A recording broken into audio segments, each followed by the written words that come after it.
Oke, nomor 1. Ani membeli 2 pulpen dan 2 pensil di sebuah toko alat tulis. Harga satuan pulpen adalah 12.000 dan harga satuan pensil adalah 8.000. Kebetulan toko tersebut sedang memberikan promo hemat berempat dengan ketentuan sebagai berikut. Setiap pembelian 4 barang boleh campur akan mendapat potongan harga sebesar harga satu barang termurah yang dibeli. Berapa total harga yang harus dibayar Ani dari semua barang yang dibeli? A. 32.000, B. 36, C. 40, D. 44.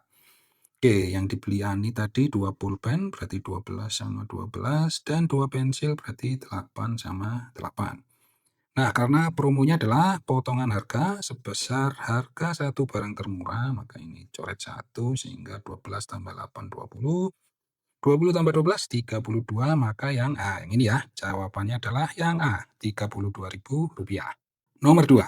Sebuah toko menjual 1 kilogram beras seharga Rp12.750. Jika seseorang membeli 19,6 kilogram untuk jenis beras yang sama, berapa perkiraan total harga yang mungkin? Pilih semua jawaban benar. Jawaban benar lebih dari 1. Oke, ada A kurang dari 260, B lebih besar dari 240, C dapat diperkirakan dengan 20 kali 12.500, dan D mendekati 230.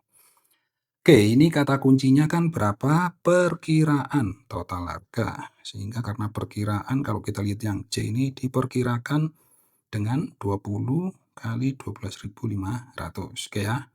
Ini 19,6 tentu dekat dengan 20 dan 12.750 dekat dengan 12.500, sehingga kalau katanya diperkirakan maka ini benar. Sekarang yang A kurang dari 260, B lebih besar dari 240. Oke, kayak ini langsung dikaliin aja ya, yaitu 12.750 kali 19,6. Oke, ini ada 0 sama komanya hilang, 1275 kali 196. Bisa dibuat kali 200 min 4. Oke, 1275 kali 200. Kalau kali 2 berarti 24 ditambah 150. 2550, nolnya 2, tambahin sini, dikurangi yang ini. Oke, tadi dikali 2 kan 2550, berarti kali 2 lagi, 5000 ditambah 100, 5100. Oke. Oke, ini kan 255.000 dikurangi 5.100, kalau dikurangi 5.000 kan 250.000 gini, masih ada sisa 100 sehingga 249.900. Oke, yang A kurang dari 260.000, oke benar. B lebih besar dari 240.000, benar. D mendekati 230.000, wah ini salah ya, masih jauh. Sehingga jawaban benar adalah A, B, dan C. Nomor 3. Terdapat 3 bilangan yang dinyatakan dengan 33 kuadrat min 3 kuadrat, 8 kuadrat tambah 296, dan 36 kali 35. Bilangan apa saja yang merupakan faktor persekutuan ketiga bilangan tersebut? Pilihlah jawaban yang benar. Jawaban benar lebih dari 1. Oke, ini A, B, C bentuknya. Ini faktor prima ya, tapi pakai pangkat. Oke. Kita mulai dari yang gampang dulu ya, yang 36 kali 35. Oke, ini kan 4 sama 9, ini 5 sama 7. Berarti ini 2 kuadrat, 3 kuadrat. So, faktor primanya 2 kuadrat kali 3 kuadrat kali 5 kali 7. Oke, nextnya yang ini dulu. 8 kuadrat tambah 296, ini kan 64 ditambah 296. Berarti 300 tambah 60, berarti 360. Oke, ini berarti 36 kali 10, 36-nya 2 kuadrat sama 3 kuadrat, ini 5 kali 2, jadinya 2 pangkat 3 kali 3 kuadrat kali 5. Nice. Terakhir, 33 kuadrat dikurangi 3 kuadrat, ini pakai bentuk ini aja. Bentuk aljabar gini ya. Berarti ini 36 kali 30, oke. Ini tadi sudah 2 kuadrat kali 3 kuadrat, yang ini 3 kali 10, ini 2, ini 5. Jadinya 2-nya berapa ini? Oh, 2 pangkat 3 kali, 3-nya juga 3 pangkat 3 kali, oke 5 ini ya. Oke, jadi ini 3 faktor prima untuk masing-masing bilangan, sehingga kalau kita lihat jawabannya, oke ya, yang A sama B ini ada 7-nya, sementara di sini kan 7-nya cuma 1, di sini nggak ada 7, di sini nggak ada 7, maka A, B pasti salah. Oke, yang C. Oh, benar. Ini kan jawaban benar lebih dari 1 ya. A, B sudah salah, maka C dan D harus benar ya, supaya jawaban benar lebih dari 1. Maka nomor 3 jawabannya C dan D. Nomor 4, untuk membuat larutan disinfektan atau larutan pembasmi kuman dibutuhkan cairan A dan B dengan perbandingan A banding B sama dengan 3:5. Jika tersedia 2,5 liter cairan B, maka volume maksimum larutan yang dapat dibuat adalah A 3,6, B 4, C 4,8, dan D 6,4. Oke, di sini berarti kan A banding B itu 3:5 dan jumlahnya adalah 8. Diketahui 2,5 liter cairan B, berarti ini 2,5. Oke, ini berarti setengahnya, maka maksimum larutan setengahnya juga, yaitu 4. Yang ini ya. Dengan demikian maka jawabannya adalah yang B. Nomor 5. Harga setengah kilogram cabai rawit pada hari ini adalah 35.000. Jika hari ini Ibu membeli cabai rawit seberat 2/4 kilogram, total harga yang harus dibayar Ibu adalah, oke, setengah kilo itu harganya 35.000. Berarti kalau 2/4. Oke, ini setengah kali berapa biar 2? Kali 2 kali 4. Setengah kali berapa biar seperempat?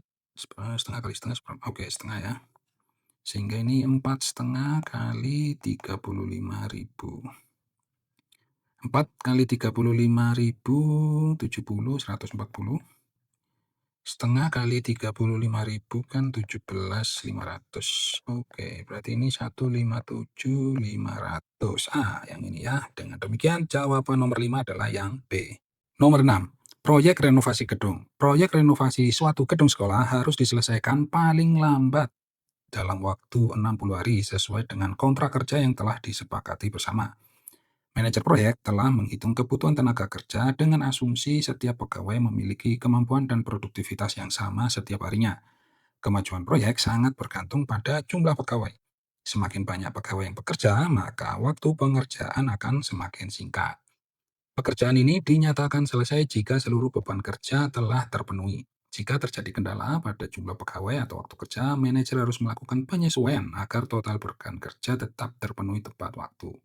Penyesuaian ini sangat penting dilakukan agar renovasi selesai tepat 60 hari tanpa melanggar batas kontrak yang ada. Berdasarkan perencanaan awal, renovasi gedung dapat diselesaikan oleh 12 pegawai dalam waktu 60 hari.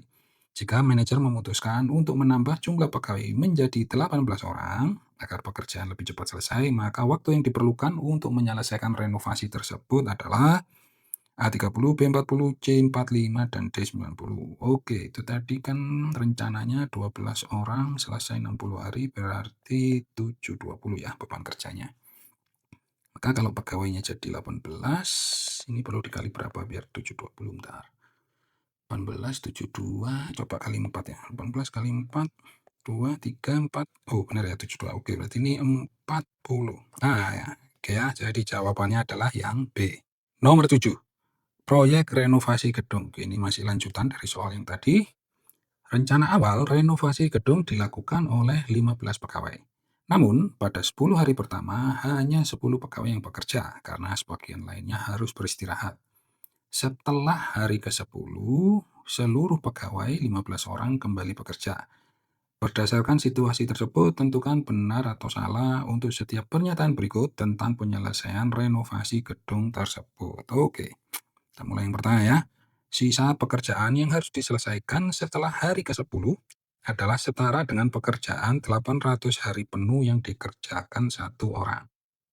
Oke, itu tadi kan awalnya orangnya 15. Oke, harinya nggak disebut, berarti ngambil hari maksimal ya, 60 sesuai ini. Sehingga total beban kerjanya 15 kali 6, 90, berarti ini 900. Oke. Namun pada 10 hari pertama hanya 10 pegawai yang bekerja. Oke, berarti 10 orang di 10 hari pertama itu 100. Maka ini kan sisanya 800. Sehingga sisa pekerjaan yang harus diselesaikan setelah hari ke-10, ya, berarti yang ini, setara dengan pekerjaan 800 hari penuh yang dikerjakan satu orang. Oke, pas ya? Sama. Oke, berarti ini benar. Pernyataan kedua, selama 10 hari pertama, proyek mengalami ketertinggalan jadwal yang setara dengan hasil kerja 5 orang selama 10 hari. Oke, 10 hari pertama itu kan harusnya 15, tapi yang masuk cuma 10, berarti ada 5 nggak masuk. 10 hari ya, berarti ini 50 ya, minus. Sehingga selama 10 hari pertama, proyek mengalami ketertinggalan setara 50 orang 10 hari. Iya ya, 5 kali 10, 50 kan, sesuai dengan ini. Oke, berarti yang kedua ini juga benar. Sekarang yang C, agar renovasi tetap selesai tepat waktu, manajer cukup mempekerjakan kembali 15 pegawai semula tanpa perlu menambah tenaga kerja tambahan. Oke, ini kan kalau tetap 15 semula, ya pasti kurang ya, karena kan yang 10 hari tadi di sini tuh ada yang kurang. Jadi harusnya untuk menutupi kekurangan harus lebih dari 15, bukan 15 seperti semula ya. Jadi ini secara logika udah salah. Dengan demikian, maka jawabannya adalah benar, benar, salah. Nomor 8, proyek renovasi gedung. Oke, masih yang lanjutan tadi. Rencana awal renovasi gedung diproyeksikan untuk 20 pegawai. Namun, setelah pekerjaan berjalan 24 hari, pekerjaan berhenti total selama 12 hari. Tidak ada pegawai yang bekerja karena kendala cuaca. Manajer proyek melakukan analisis untuk menentukan langkah penyesuaian jumlah pegawai. Berdasarkan situasi tersebut, berikut ini manakah pernyataan yang sesuai tentang penyelesaian renovasi gedung dalam sisa waktu yang tersedia? Pilih semua jawaban benar. Jawaban benar lebih dari satu. Oke. Kita mulai dari yang A dulu. Sisa waktu efektif yang tersedia untuk menyelesaikan seluruh sisa pekerjaan adalah 24 hari. Oke, kita lihat tadi kan awalnya butuh orangnya 20 dan harinya disebut nggak? Oh, enggak ya, berarti kita asumsikan maksimal ya, 60 hari sesuai ini. Jadi total beban kerjanya 1.200. Oke, itu rencana awal. Namun setelah pekerjaan berjalan 24 hari, pekerjaan berhenti total. Oke, berarti yang pas 24 hari pertama itu normal. 20 orang, ini 480. Terus selama 12 hari, 0 yang kerja, berarti ini 0 juga. Oke, berarti hari yang sudah berjalan 24 tambah 12, 36. Sehingga yang tersisa kan 60 dikurangi 36. Ini 24 ya. 64, 0, 1. Oke, benar. Yuk, betul 24 hari sehingga yang A ini benar. Oke, yang B. Beban pekerjaan yang masih tersisa setara dengan hasil kerja 20 orang selama 60 hari. Tuh, ini kayak yang awal dong ya. Ini nih, 20 orang 60 hari, 1.200. Padahal kan ini sempat terjadi pekerjaan yang menyelesaikan 480 ya. Oke, berarti secara logika ini nggak mungkin, ini salah. Oke, yang C sekarang. Manajer proyek harus menyiapkan total 30 pegawai agar proyek selesai tepat waktu. Oke, 1.200 dikurangi 480, berarti sisa beban kerjanya 720, terus 30, sisa harinya tadi 24, itu 24 kali 2 itu 48, 48 tambah 24, 2, nyimpan 1. Oke, benar 72 ya. 720, oke, nice, pas 30 ya, berarti C ini benar. Yang D, manajer proyek cukup menambah 5 orang pegawai dari jumlah semula agar renovasi gedung selesai tepat waktu. Oke, pegawai awal itu kan 20. Kalau ditambah 5 cuman 25 ya. Sementara tadi kita sudah ngitung kan supaya pas harus 30. Maka ini secara logika bertentangan dengan pernyataan yang C, maka ini salah.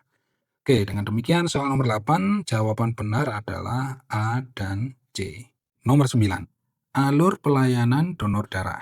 Kegiatan donor adalah salah satu bentuk aksi kemanusiaan yang sangat bermanfaat untuk diri sendiri dan orang lain.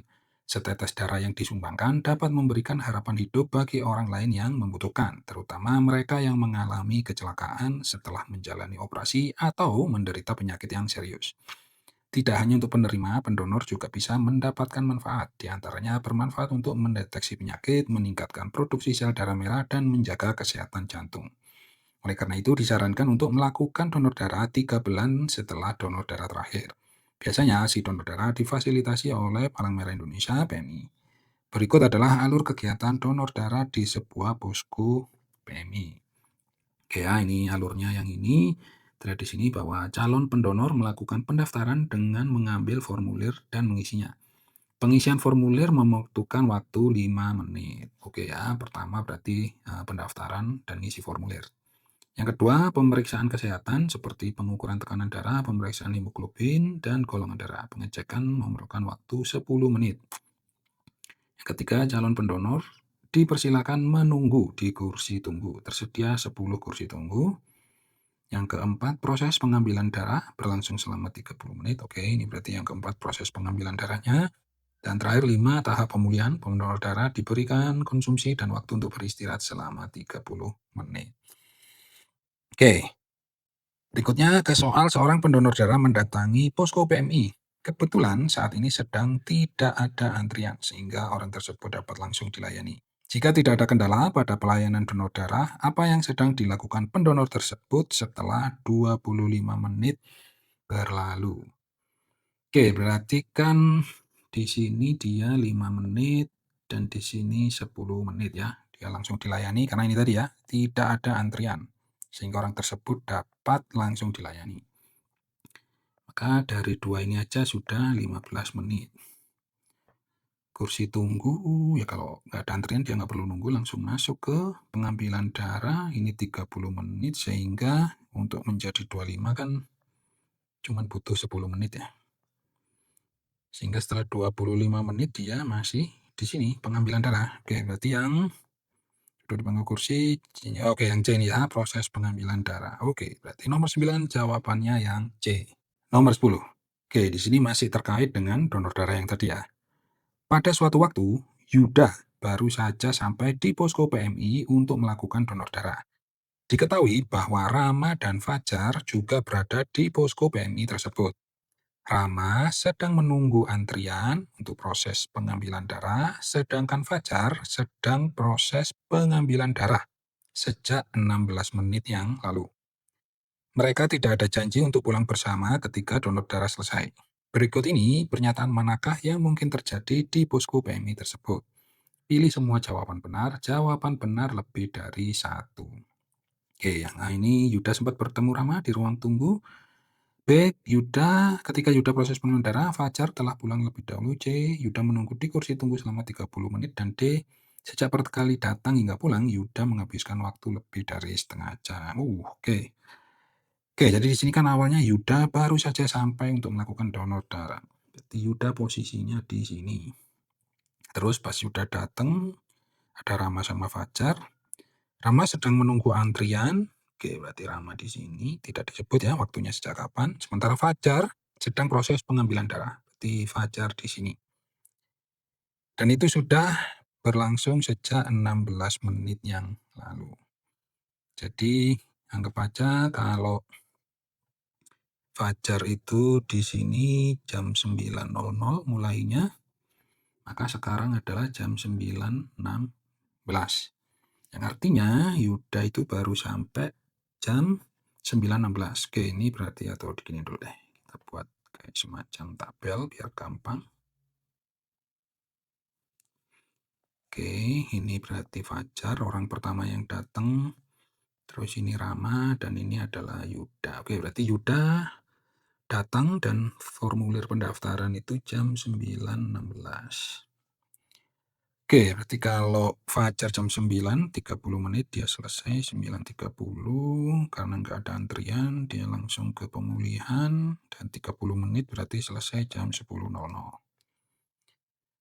Rama di ruang tunggu, kita nggak tahu dia dari jam berapa, tapi yang jelas dia ngantri, maka ketika Fajar keluar 9.30, Rama masuk, berarti Rama selesai pengambilan darah jam 10, masuk ke pemulihan, dan selesai atau pulang jam 10.30. Oke, berarti sekarang Yuda ya.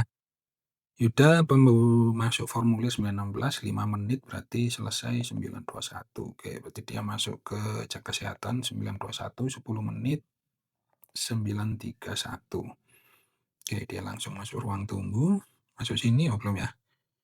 Masuk darah pas Rama selesai ya, di 10.00. Oke, berarti nanti dia masuk di sini 10.00, keluar 10.30.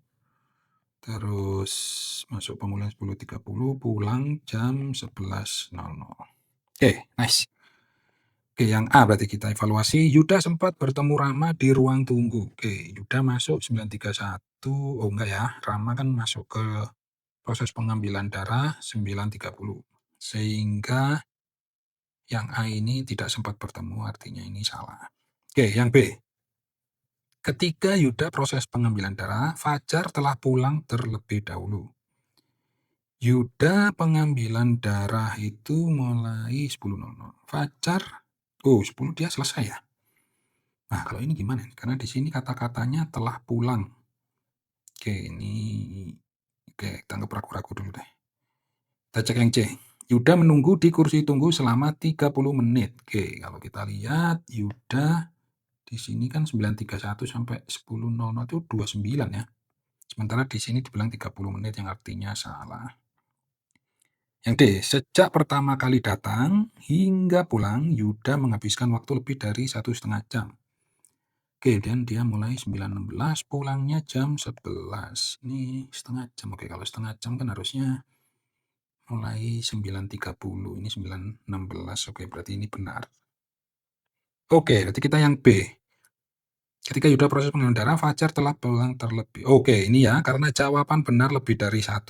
Sementara di sini kan kita yang sudah pasti jawabannya baru 1 kan, yang D.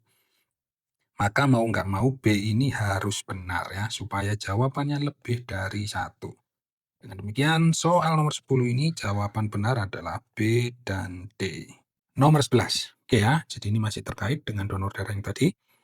Posko PMI menambahkan satu tempat lagi untuk proses pengambilan darah dan di tahap pemulihan, sehingga dapat melayani 2 orang sekaligus pada proses pengambilan darah.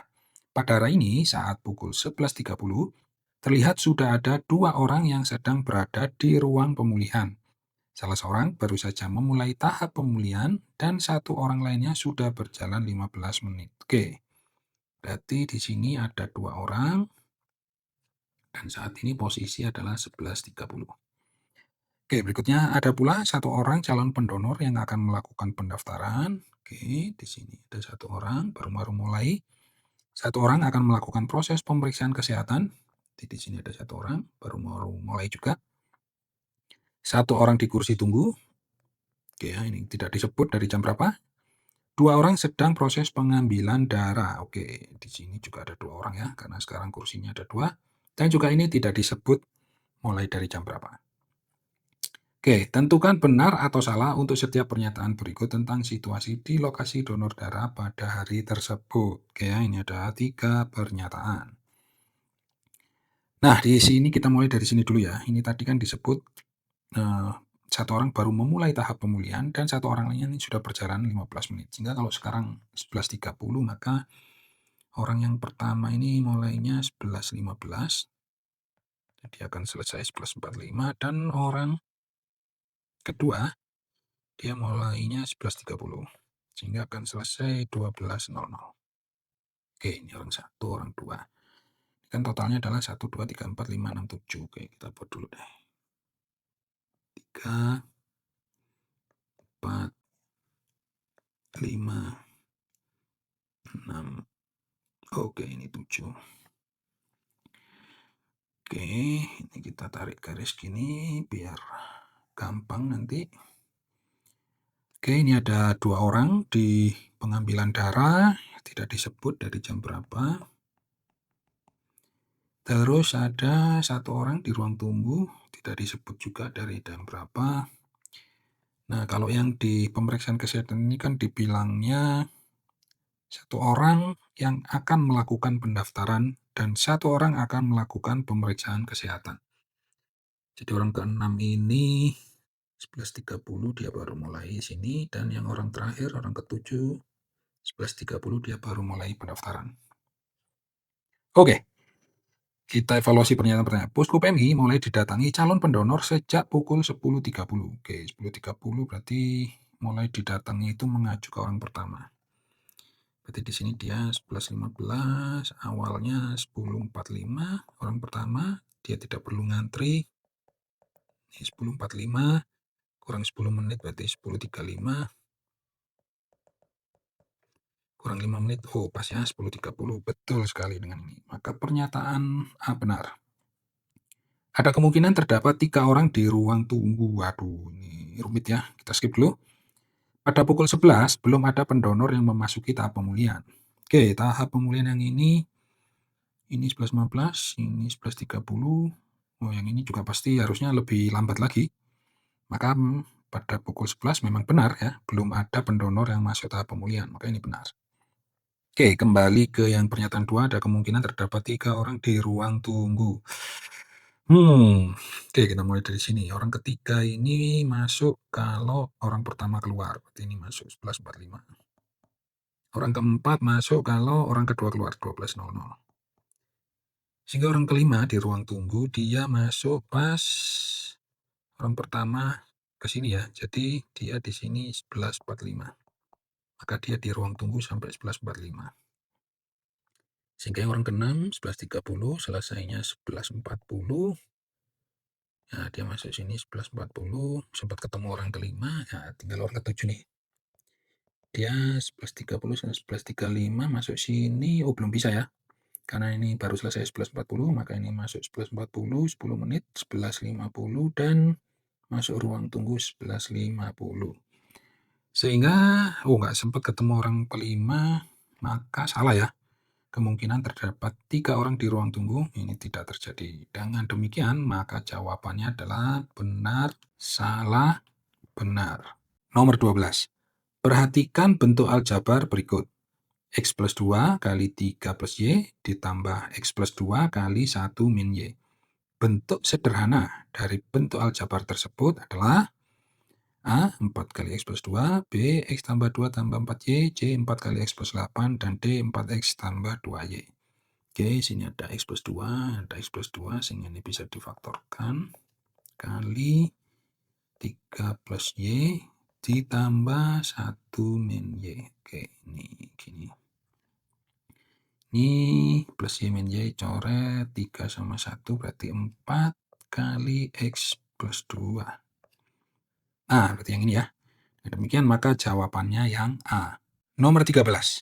Sebuah jasa pengantaran barang mengenakan biaya sebagai berikut.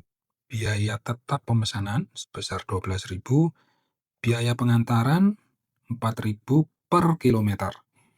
Seorang pelanggan memiliki anggaran tidak lebih dari 40.000 untuk satu kali pemesanan jasa antar. Berikut ini manakah pernyataan yang benar tentang permasalahan tersebut? Pilih semua jawaban benar lebih dari satu. Oke, ini ada 4, kita evaluasi dulu yang pertama. Apabila X menyatakan jarak pengantaran dalam kilometer, maka permasalahan dapat dimodelkan dengan 4.000 X ditambah 12.000 kurang dari 40.000. Oke, yang jarak tadi kan ini ya 4.000, berarti kan 4.000 kali jaraknya dinyatakan X, terus biaya tetapnya 12.000. Kurang dari, oke, karena ini ya tidak lebih dari 40.000, maksimal 40.000, kurang boleh. Oke, berarti gini.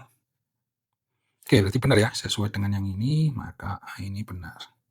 B, jarak pengantaran maksimum yang dapat dipilih pelanggan adalah 7 km. Oke, pengantaran maksimum. Berarti ini kan 4.000 X kurang dari 40 kurang 12, 28. Oke, ini bisa dicoret, 4X kurang 28, X-nya berarti 28 bagi 47. Nah, ini ya, maksimal 7, ini benar. C, jika jarak pengantaran 8 km, maka biaya total melebihi anggaran.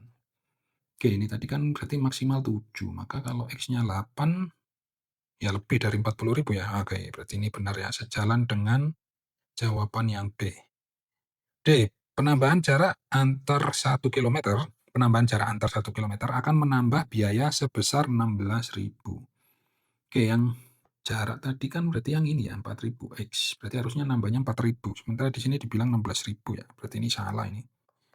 Oke, dengan demikian maka jawaban benar adalah A, B, dan C.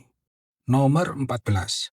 Misalkan A dan B merupakan dua bilangan real sehingga sistem persamaan linear 2x plus AY sama dengan 4 dan BX min 2Y sama dengan min 1 mempunyai solusi X, Y sama dengan 5, min 2. Tentukan benar atau salah untuk setiap pernyataan berikut terkait dengan nilai A dan B. A merupakan bilangan prima, B merupakan bilangan ganjil, 10A plus B sama dengan 31. Oke, ini karena solusi X, Y adalah 5 min 2, artinya kalau dimasukin ke persamaan jadi benar. Maka kalau persamaan yang pertama, 2 kali 5 ditambah A kali min 2 sama dengan 4. Ini berarti min 2A sama dengan 2 kali 5, 10, pindah kanan minus jadi min 6. Oke, ini minusnya coret, maka A adalah 3. A merupakan bilangan prima. Oke, benar ya. Terus yang kedua, B merupakan bilangan ganjil. Oke, kita cek persamaan kedua. B kali 5 dikurangi 2 kali min 2 sama dengan min 1. Ini berarti 5B sama dengan, ini min sama min jadi plus, pindah ke kanan, min 4 jadi min 5. B sama dengan min 1. Oke, B merupakan bilangan ganjil. Oke, benar ya. 10A plus B sama dengan 31. 10A berarti 10 kali 3 ditambah, B-nya min 1. 30 min 1. Harusnya 29 ya. Maka ini salah.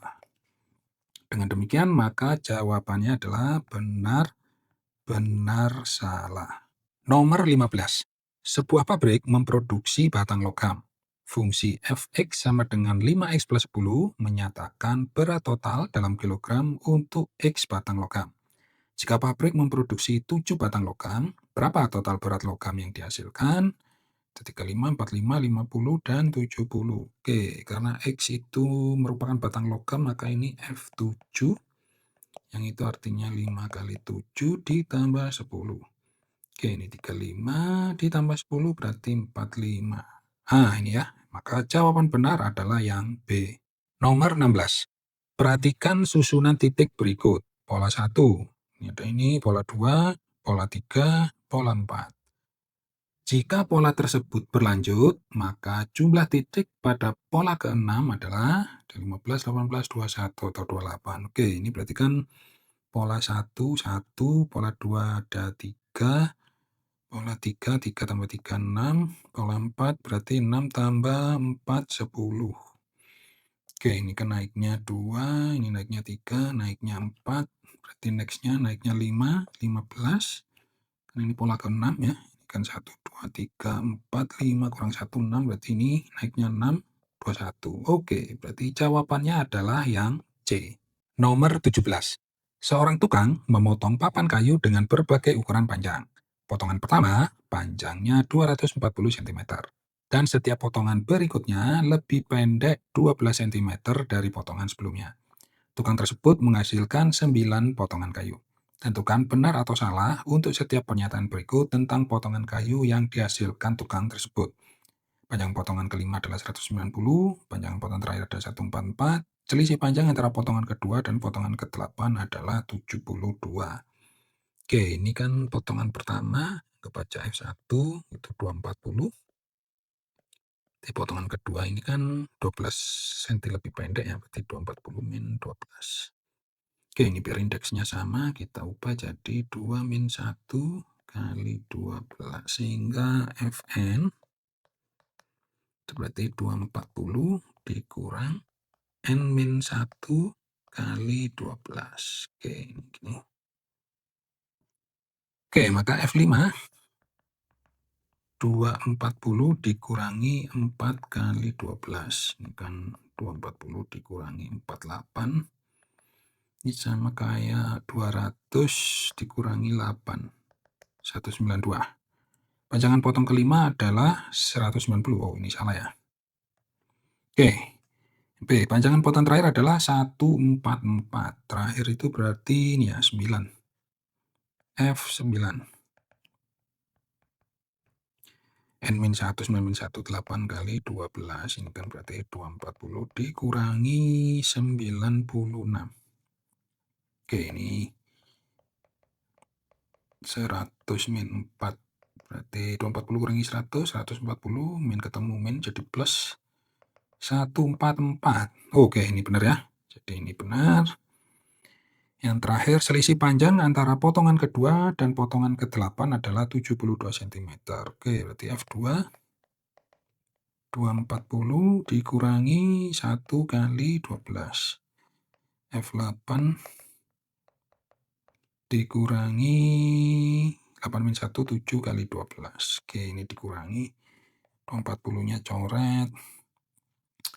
Ini yang 7 min ketemu min plus berarti 7 kali 12 dikurangi 1 kali 12. Berarti ini 6 kali 12.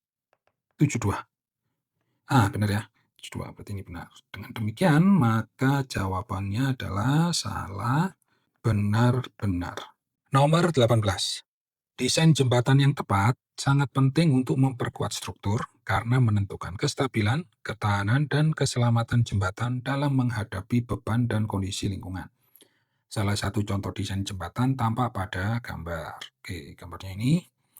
Bagian rangka jembatan tersebut dapat digambarkan dengan sketsa garis sebagai berikut. Oke ya, sketsanya yang ini. Diketahui garis L1 sejajar dengan garis L2. Oke, ini berarti yang biru. Dan garis L3 sejajar dengan garis L4 yang merah. Jika besar sudut A adalah 50 derajat, tentukan benar atau salah untuk setiap pernyataan berikut. Oke, sudut A itu kan yang ini ya, ini 50. Oke, besar sudut D adalah 50. D yang mana? Oke, yang ini. Bentar, kalau ini 50 berarti ini 130. Ini depannya 50 juga, dan ini 130 juga. D ini berarti sama kayak ini, benar ya, 50. Oke. Besar sudut C dapat ditentukan dengan menggunakan aturan sudut berpelurus yaitu sebesar 50 derajat. Oke, C itu kan yang ini. Ini, enggak ya, ini harusnya sama kayak B nih, 130. Berarti ini salah. Yang terakhir, sudut B dan E sama besar yaitu 130. B ini 130 benar, yang E berarti yang ini kan kebalikannya sama dengan ini, berarti benar ini 130. Berarti ini juga benar. Dengan demikian, maka jawabannya adalah benar, salah, benar. Nomor 19.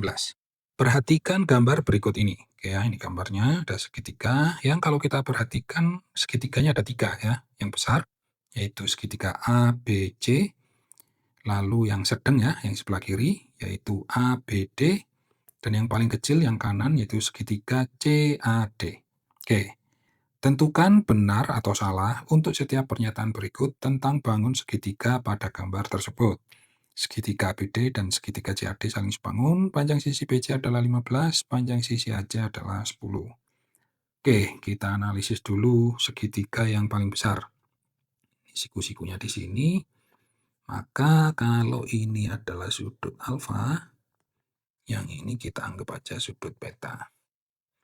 Sehingga kalau kita lihat segitiga yang paling kecil, CAD, ini siku-siku, ini alfa, maka yang ini pasti beta.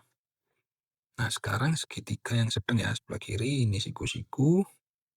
Karena ini beta, maka ini pasti alfa.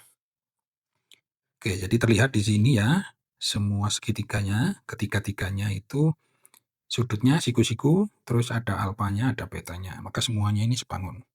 Sehingga segitiga ABD ya, yang sedang, dan CAD yang paling kecil saling sebangun. Oke, ini benar. Yang kedua, panjang sisi BC adalah 15 cm. Oke, BC itu kan yang ini ya. Oke, ini kan kalau di segitiga besar adalah yang miring. Sementara yang 12 ini kan sisi yang berhadapan dengan sudut alfa. Maka yang 9,6 ini juga sisi yang berhadapan dengan sudut alfa. Sehingga kalau pakai kesebangunan BC per 12 itu sama dengan miring yang ABD itu 12/9,6. Sehingga di sini BC sama dengan 12 kali 12/9,6. Oke. Ini bagi 2, 4,8. Bagi 2 ini 6. Oh ini ya, bagi 12 1, ini bagi 12 0,4. Sehingga ini 6/0,4 atau 60/4, 15. Oke, benar ya. BC 15, sehingga ini benar. Terakhir, panjang sisi AC adalah 10. Oke, AC itu kan yang ini. 10. Oke. Ini kan tadi BC kita sudah tahu 15. Ini 12. Oh bentar, ini kayaknya ini ya, triple Pythagoras. 3, 4, 5. Maka kalau yang miring 15, sisi lainnya harus 12 sama 9. Oke ya, karena ini sudah 12 sesuai ini. Maka yang AC harusnya 9. Sementara di sini AC dibilanginnya 10 ya, salah ini. Oke, dengan demikian maka jawabannya adalah benar, benar, salah. Nomor 20. Di sebuah taman kota berbentuk persegi panjang, terdapat sebuah kolam berbentuk lingkaran yang terletak tepat di tengah-tengah taman. Seperti terlihat pada gambar berikut. Oke ya, ini gambarnya. Area taman lainnya, yaitu area hijau pada gambar, akan ditanami rumput. Tentukan benar atau salah untuk setiap pernyataan berikut tentang luas area kolam dan area yang ditanami rumput. Gunakan pi sama dengan 22/7. Oke, ini ada selisih antara luas taman dan luas kolam lebih dari 240. Jika diameter kolam ditambah 1 meter, luas kolam bertambah lebih dari 7 meter persegi. Luas daerah yang ditanami rumput kurang dari 240 meter persegi. Oke, kita mulai mengevaluasi yang pertama dulu ya. Selisih luas taman dan luas kolam. Oke, berarti luas taman 14 kali 20 itu 280 meter persegi. Luas kolam berarti pi r kuadrat, pi-nya 22/7 kali radiusnya 3,5 kali 3,5 ini 0,5 itu setengah kali ini berarti 11. Ini trik perkalian angka 11, 358, komanya 1 sini. Oke. Maka selisihnya 280 dikurangi 38,5. Oke, ini seandainya ini 40, itu 240 ya, sesuai dengan yang ini. Tapi ini kan 38,5, jadi pasti lebih dari 240. Selisih antara luas taman dan luas kolam lebih dari 240. Oke, ini benar. B. Jika diameter kolam ditambah 1 meter, luas kolam bertambah lebih dari 7 meter persegi. Oke, ini agak lumayan. Kita coba yang C dulu. Luas daerah yang ditanami rumput kurang dari 240. Oh, bentar. Ditanami rumput itu kan berarti yang ini. Dan ini kan sebenarnya sudah kita hitung tadi waktu yang di sini ya. Yaitu selisih luas taman dikurangi luas kolam. Dan kita dapatkan tadi kan lebih dari 240. Sementara ini dibilangnya kurang dari 240 ya. Ini bertentangan dengan pernyataan A yang sudah kita pastikan benar, maka ini salah. Oke, balik ke yang B. Oke, kalau diameter plus 1, maka radiusnya itu R plus setengah ya, bagi 2. Oke, berarti luas yang udah bertambah pi R plus setengah kuadrat. Luas awalnya pi R kuadrat. Oke, ini pi-nya kita abaikan dulu. Maka ini kan R kuadrat ditambah 2 kali setengah kali R, itu berarti R tambah setengah kuadrat seperempat. Ini juga R kuadrat. So, kalau kita kurangi, R-nya hilang, sisa R tambah seperempat. Jangan lupa tadi pi-nya. Oke, ini kan berarti 22/7 kali R awalnya ini kan 3,5 ya, sesuai yang ini. 3,5 ditambah seperempat. Seperempat itu 0,25, berarti 3,75. Oke, ini kalau kita anggap aja 3,5, maka dibagi 7, ini 0,5, dikali 22 berarti 11. Maka ini harusnya 11 lebih dikit ya, 11 plus plus. Maka jika diameter kolam ditambah 1 meter, luas kolam bertambah lebih dari 7 meter persegi. Benar ya? Karena harusnya kan sekitar 11 lebih sedikit. Oke, ini juga benar, sehingga jawabannya adalah benar, benar, salah. Nomor 21. Pak Doni mempunyai rumah dengan tampak samping kanan sebagai berikut. Oke ya, ini gambar samping kanan rumahnya Pak Doni. Pak Doni ingin mengecat rumah samping kanan rumah tersebut. Terdapat 4 merek cat di pasaran yang dapat digunakan Pak Doni seperti ditunjukkan pada tabel berikut. Oke ya, ini tabelnya. Terlihat di sini ada merek cat, terus 1 kilo bisa buat ngecat berapa meter persegi, dan kemasan yang tersedia di toko untuk masing-masing merek cat. Pak Doni ingin membeli cat dengan merek yang sama, supaya sisa cat yang dibeli paling sedikit. Cat merek apakah yang sebaiknya dipilih ya? Apakah Momilex, Josun, Bulux, atau Nobin? Oke, berarti di sini kita hitung dulu luas temboknya ini. Yang ini kan berarti 10 kali 2, ini 20. Ini lebarnya 10 dikurangi 4 itu 6, berarti 6 kali 4, ini 24. Terus ini segitiga, kita hitung dulu tingginya, kan segini 10 dikurangi 6, berarti tingginya 4 ya. Maka ini setengah kali alasnya 6 kali 4, 12. Oke, jadi 24 ditambah 12 ditambah 20, ini 65. Oke, jadi luasnya 56 meter persegi. So, kalau pakai Momilex itu butuh 8 kilo. Josun 56 bagi 8 berarti 7 kilo. Bulux butuh 5,6. Terus Nobin butuh 56 per 9. 9 kalau kali 6 itu 54, berarti 6, 2 per 9 ya. Ini 6,22. Oke, kita lihat dari kemasan yang tersedia. Oke, ini berarti 5, 10. Yang mendekati ini 10 ya. Berarti sisa 2. Oke, kalau pakai Josun ada 2, ada 10. Yang mendekati 7, 8. Berarti sisa 1. Bulux 2 sama 5, yang mendekati 5 tambah 2, 7. Oke, 2 kali 3, 6 ya. 6 kurangi 5,6, ini 0,4.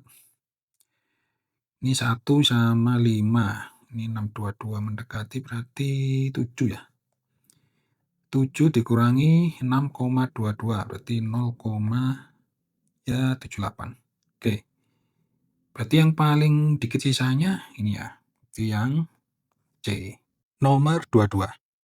Sebuah usaha rumahan akan mengemas produk makanan menggunakan kemasan berbentuk prisma segitiga yang dibuat dari karton. Setiap kemasan dibuat dari satu jaring-jaring utuh. Berikut gambar kemasan dan sketsa jaring-jaringnya. Oke, yang kiri ini kemasannya ya, berbentuk prisma segitiga, dan yang kanan ini jaring-jaringnya. Karton yang tersedia untuk produksi hari itu memiliki ukuran 50 cm kali 100 cm. Pemotongan karton dilakukan dengan rapi dan memperhatikan tata letak. Jaring-jaring kemasan dibuat dengan kertas yang saling terhubung dan bukan menggabungkan hasil potongan lain. Banyak kemasan maksimum yang dapat dibuat adalah A4 kemasan, B8, C9, atau D14. Oke, ini kan berarti maksudnya jaring-jaring ini kalau dibuat di karton ukuran ini 50 kali 100 cm itu bisa maksimum berapa. Maka ini biar rapi, kita buat dulu areanya untuk jaring-jaringnya. Nah, seperti ini ya. Oke, yang ini.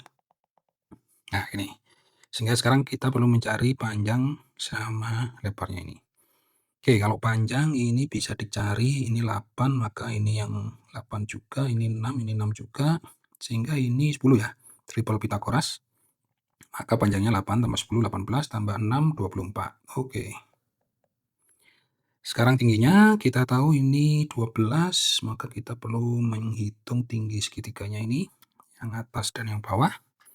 Itu kan berarti luas segitiga yaitu 8 kali 6 sama dengan 10 kali T. Maka T sama dengan 48 per 10 4,8. Oke, ini berarti 4,8, ini juga 4,8, 4,8 tambah 4,8, 9,6, sehingga ini 21,6. Oke, jadi kalau kita punya karton 50 kali 100, terus ini 24, ininya 21,6, maka ke bawahnya, oh bisa 2 kali, kanannya ini 48, 72, 96, udah ya. Oke, sehingga ini maksimum dapat 8 jaring-jaring. Oke, sekarang kalau seandainya jaring-jaringnya kita putar ya, sehingga ini 21,6, ke sininya 24. Maka ke bawahnya, oke tetap dapat 2, ke sampingnya, kalau 21 kali 5, 105, wah kelebihan ya, berarti ini tetap 4 ke sampingnya. Sehingga ini juga 8. Maka kemasan maksimum, nah ini ya, jadi jawabannya adalah yang B. Nomor 23. Perhatikan posisi robot pembersih pada gambar berikut. Oke ya, ini posisi robotnya. Robot tersebut kemudian akan bergerak mengikuti translasi T 4,-2. Posisi robot setelah berpindah sesuai translasi tersebut adalah ya, titik A, B, C, atau D. Oke, translasinya tadi 4,-2 berarti 4 ke kanan, 3, 4, 2 ke bawah, 1, 2. Oke, jadi dengan demikian jawabannya adalah yang C. Nomor 24. Perhatikan gambar berikut. Oke ya, ini ada 2 segitiga, yang biru dan yang merah. Transformasi tunggal yang paling tepat untuk mengubah posisi segitiga ABC, oke, berarti yang merah, menjadi segitiga A aksen, B aksen, C aksen, ya, yang biru, adalah, ya, ini ada 4 opsi jawaban, yuk kita periksa satu-satu. Yang A translasi min 3,1. Min 3,1 berarti ke kiri 3, ke atas 1. Oke, A-nya benar, tapi C-nya enggak ya. Karena kalau C-nya harusnya 1, 2, 3, 1. Nah, harusnya C-nya di sini. Jadi ini salah. Refleksi terhadap garis Y sama dengan X. Oke, kita lihat. Garis Y sama dengan X itu kan begini. Oke, dari sini udah ketahuan salah ya. Karena A-nya harusnya, nah di sini nih A aksennya nih. Oke, jadi yang B ini juga salah. C. Rotasi 90 derajat berlawanan arah jarum jam dengan pusat di titik asal. Oke, kalau rotasi, kalau melihat titik C-nya sepertinya benar ya, tapi ini udah di skip dulu, gede dulu. Refleksi terhadap sumbu Y. Oke, kalau refleksi terhadap sumbu Y ini, maka A-nya harusnya di sini nih. Oke ya, berarti ini salah. Oke, karena A, B, dan D salah, maka mau nggak mau yang C ini harus benar. Dengan demikian, maka jawabannya yang C. Nomor 25. Dalam pembangunan sebuah monumen peringatan, kontraktor menggunakan bata ringan berbentuk balok untuk menyusun bagian dalam monumen. Desain monumen peringatan diberikan pada gambar berikut. Oke ya, ini gambar monumennya, dan kalau kita lihat ini tersusun dari 2 bangun ya. Yang bawah ini balok, yang atas ini 5 segi 4. Oke. Setiap bata ringan yang digunakan berukuran 60 kali 20 kali 10 cm. Susunan bata ringan pada monumen tersebut dianggap tersusun rapat tanpa celah. Berapakah jumlah minimal bata ringan yang diperlukan untuk membangun monumen tersebut? Oke, ini berarti cara mendapatkan jumlah bata ringannya, volume monumen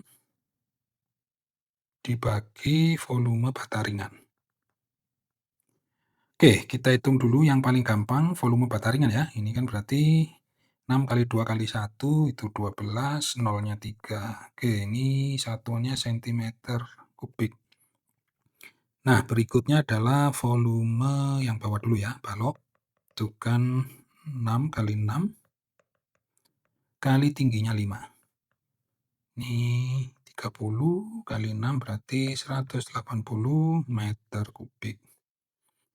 Volume yang atas 5 itu berarti sepertiga kali 6 kali 6 kali tingginya 3, ini coret-coret, jadinya 36 meter kubik. Sehingga ini kalau dijumlah sama yang ini, hasilnya adalah 216 meter kubik. Oke, karena ini batanya satuannya sentimeter kubik, maka ini kita ubah, berarti 216.000, satu lagi ya, 000 dibagi 12.000. Oke, ini coret. Waduh, ini berapa nih? Bagi 2 dulu aja lah. Ini 6. Ini berarti 108. Bagi 2 lagi 3. Ini berarti 54. Dibagi 3. Oke, ntar ini bisa nggak bagi 3? Ini kan 30 tambah 24. Bagi 3, 10. Bagi 3, 8. Berarti 18, 03. 18.000. Oke, ada ya. Berarti jawabannya adalah yang B. Nomor 26. Petugas perpustakaan di suatu sekolah melakukan pendataan jumlah buku yang dipinjam siswa kelas 9 selama 5 hari berturut-turut. Hasil pendataan disajikan dalam diagram berikut. Oke ya. Jadi ini diagramnya yang menunjukkan jumlah buku selama 5 hari ya. Itu Senin, Selasa, Rabu, Kamis, dan Jumat. Pernyataan yang tepat tentang informasi pada diagram batang tersebut adalah, oke, yang A, jumlah buku yang dipinjam setiap hari selalu meningkat. Oke, kalau kita lihat enggak ya, karena ini kan sempat turun ini. Jadi yang A ini salah. Yang B, jumlah peminjaman buku pada hari Kamis lebih sedikit daripada pada Selasa. Oke, Kamis di sini, Selasa lebih pendek, jadi harusnya Kamis lebih banyak ya. Maka ini juga salah. C. Selisih jumlah peminjaman buku antara Senin dan Jumat lebih dari 10 buku. Kalau kita lihat Senin itu di sini, Jumat, wah ini nggak jelas ini ya. Oke, ini kita skip dulu. Yang D, hari dengan jumlah peminjaman buku terbanyak adalah Rabu. Oke, kalau kita lihat memang benar ya, Rabu ini yang paling tinggi grafiknya, sehingga D ini benar. Maka yang C ini ya nggak perlu ya, ini udah pasti salah. Dengan demikian maka jawaban benar adalah yang D. Nomor 27. Sebuah koperasi sekolah ingin mengevaluasi penjualan alat tulis selama 5 bulan terakhir. Berikut disajikan data jumlah pengunjung koperasi sekolah selama 5 bulan dan data persentase alat tulis yang terjual. Oke ya, grafiknya ada dua. Di sini yang jumlah pengunjung koperasi per bulan yang atas, dan yang bawah ini adalah persentase alat tulis yang terjual selama bulan Mei. Oke. Berdasarkan kedua data tersebut, tentukan manakah pernyataan yang benar untuk setiap pernyataan berikut. Pilih semua jawaban benar lebih dari satu. Oke. Kita yang A dulu.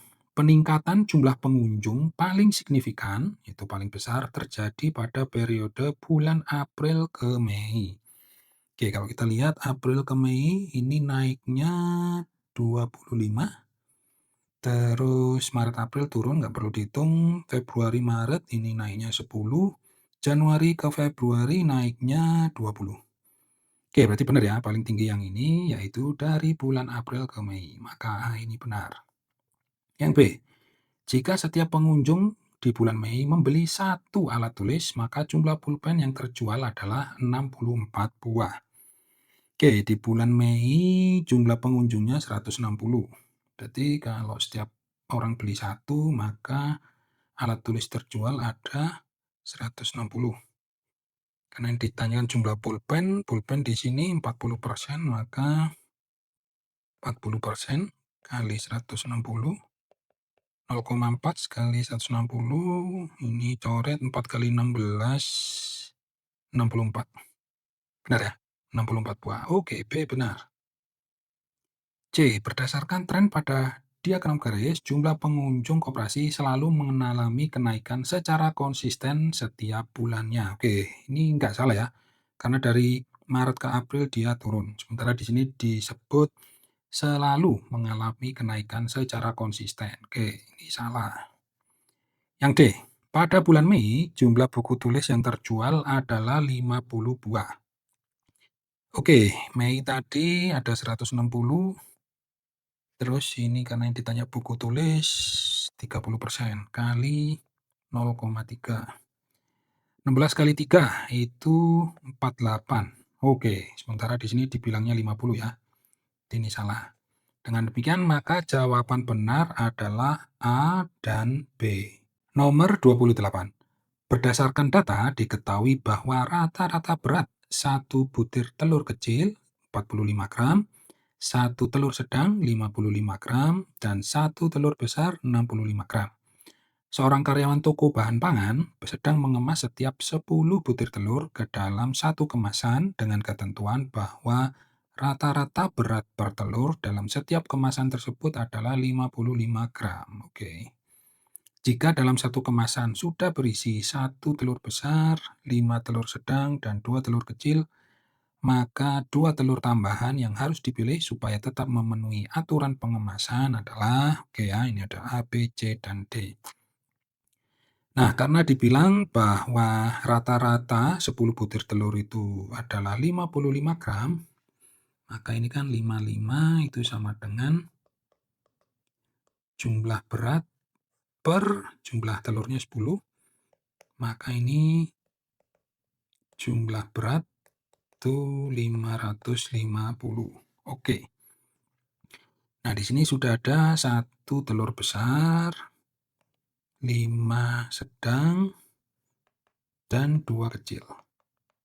Oke, satu besar itu 65, 5 sedang itu berarti 55, dan 2 kecil, 2 kali 45. Oke, ini 90, ini 5 kali 50, 250, tambah 25, 275. Ini 65. Oke, ini kalau dijumlahkan 280 tambah 60, 340, ditambah 90, 430. Oke, dan tadi harus 550, berarti kurangnya 120. Oke, kita periksa ya. 2 telur sedang. Telur sedang 55 kali 2, 110. Oke, berarti ini salah. 2 telur besar. Berarti 65 kali 2, 130. Oke, berarti ini salah. C, 1 telur besar, 1 telur kecil. Oke, yang besar 65, kecil 45. Berarti 110. Oke ya, berarti ini juga salah. Berarti ya mau nggak mau harus D yang benar kan? Oke, nggak usah dihitung, ini pasti benar. Dengan demikian jawabannya adalah yang D. Nomor 29. Untuk menjaga dan meningkatkan kualitas produksi, tim bagian quality control memeriksa kualitas lampu yang diproduksi pada suatu waktu. Berdasarkan pemeriksaan yang dilakukan, diperoleh data sebagai berikut. Jumlah lampu dengan kondisi baik 980 buah dan jumlah lampu dengan kondisi rusak 20 buah. Tim tersebut melakukan kesalahan dengan meletakkan keseluruhan lampu tersebut di dalam satu wadah. Jika satu lampu dipilih secara acak dari wadah tersebut, peluang bahwa lampu yang terpilih adalah lampu dengan kondisi rusak adalah A 1/50, B 1/49, C 2/49, dan D 49/50. Oke, berarti ini kan jumlah lampu di wadah itu ada 1000 dan yang rusak ada 20. Maka peluang terpilih yang rusak 20/1000, coret-coret. 2/100 itu berarti 1/50. Oh, ada ya yang ini. Dengan demikian maka jawabannya adalah yang A. Terakhir, nomor 30. Sebuah sensor otomatis diuji untuk mendeteksi kendaraan yang melintas. Pengujian dilakukan dalam 3 tahap dengan hasil sebagai berikut. Oke ya, ini tabelnya. Tahap 1, jumlah uji 100, berhasil 91, gagal 9. Tahap 2, jumlah uji 150, berhasil 132, gagal 18. Tahap 3, jumlah uji 250, berhasil 215, dan gagalnya 35. Data tersebut digunakan untuk memperkirakan peluang kegagalan sensor pada satu kali deteksi berikutnya. Berdasarkan hasil pengujian sensor pada tabel, manakah pernyataan yang benar tentang pengujian sensor tersebut? Pilih semua jawaban benar lebih dari satu. Oke, kita cek yang A dulu. Frekuensi relatif atau peluang kegagalan sensor dari seluruh pengujian adalah 0,124. Oke, seluruh pengujian berarti ini kita jumlahkan aja 100 tambah 150, 250 tambah 250 berarti 500. Yang berhasil, oke kita hitung gagal dulu aja deh gampang. 9 tambah 18, 27, 27 tambah 35. Berarti 62. Oke, berarti yang berhasilnya 500 dikurangi 62, 438. Oke, berarti peluang kegagalan sensor seluruh pengujian adalah 62 per 500. Ini per 1000, 124, 0,124. Oke, sama ya. Berarti A ini benar. Yang B, frekuensi relatif atau peluang kegagalan tahap 3 lebih besar daripada tahap 1. Oke. Tahap 3 itu berarti gagalnya 35 per 250. Kali 4, 1000, 35 kali 4, 70 kali 2, 140. 0,14. Oke. Sama tahap 1. Tahap 1 gagal 9 per seluruhnya 100. Oh, gampang nih ya. 0,09. Oke, berarti benar ya. Tahap 3 lebih besar dari tahap 1. Oke, B benar. C. Jika dilakukan 1000 pengujian tambahan, frekuensi harapan sensor tersebut akan gagal adalah sebanyak 124 kali. Oke, tadi kan peluangnya 0,124. 1000 pengujian lagi, oh berarti ya kali 1000. Ini berarti ya 1, 2, 3 ya, 124. Oke ya, sama ya. Jadi C ini juga benar. D. Peluang sensor berhasil pada satu kali deteksi berikutnya adalah sebesar 0,91. Oke ya, di sini yang ditanya yang berhasil. Yang berhasil di sini kan 438 per semuanya 500. Berarti ini dipakai per 1000. 438 kali 2, 8. Oke, ini pasti 8 sekian lah ya, nggak mungkin 900. Sementara di sini kan dibilang 0,91. Ini kan pasti 0,8 sekian-sekian. Maka yang D ini salah. Dengan demikian, jawaban benar adalah A, B, dan C.